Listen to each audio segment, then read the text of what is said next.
Yesterday, city police arrested 30-year-old Jeffrey Possame of Bryan Avenue for sexual assault. It's alleged that on April 13th, the accused approached a woman not known to him at a business on Great Northern Road and made contact with her for a sexual purpose. He's been charged with 1 count of sexual assault. He was held for bail court. In Ottawa yesterday, Soo MP Terry Sheehan took part in a debate in the House of Commons, calling on opposition members of Parliament to support Bill C-101. The government tabled an act to amend the Customs Tariff and the Canadian International Trade Tribunal Act.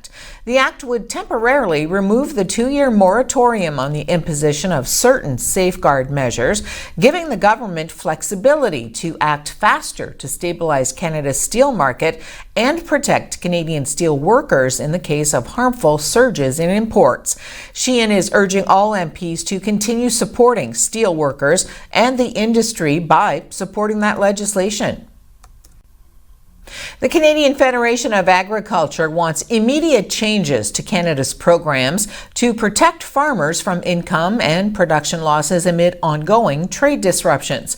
The group says trade issues and erratic weather have negatively affected farmer incomes this year, and changes to the government's business risk management programs are needed to respond to the changing environment.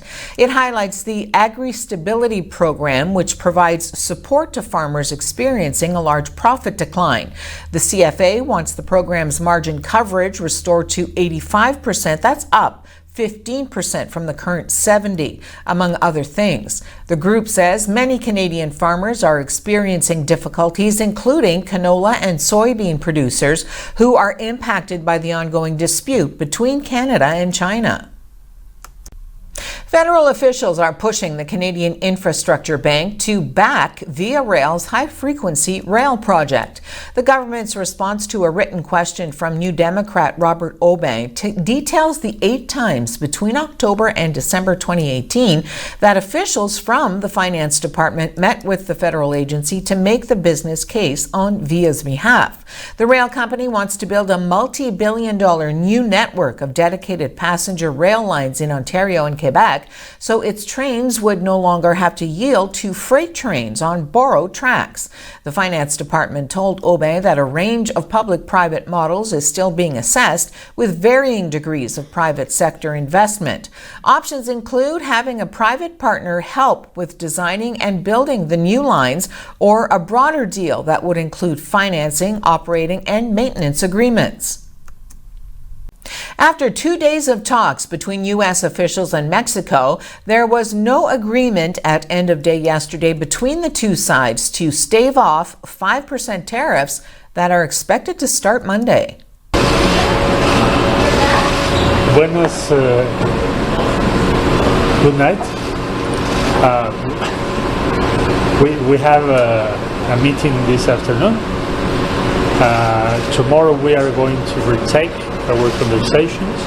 We don't have yet an agreement, but we are advancing in order to reach an agreement as we want.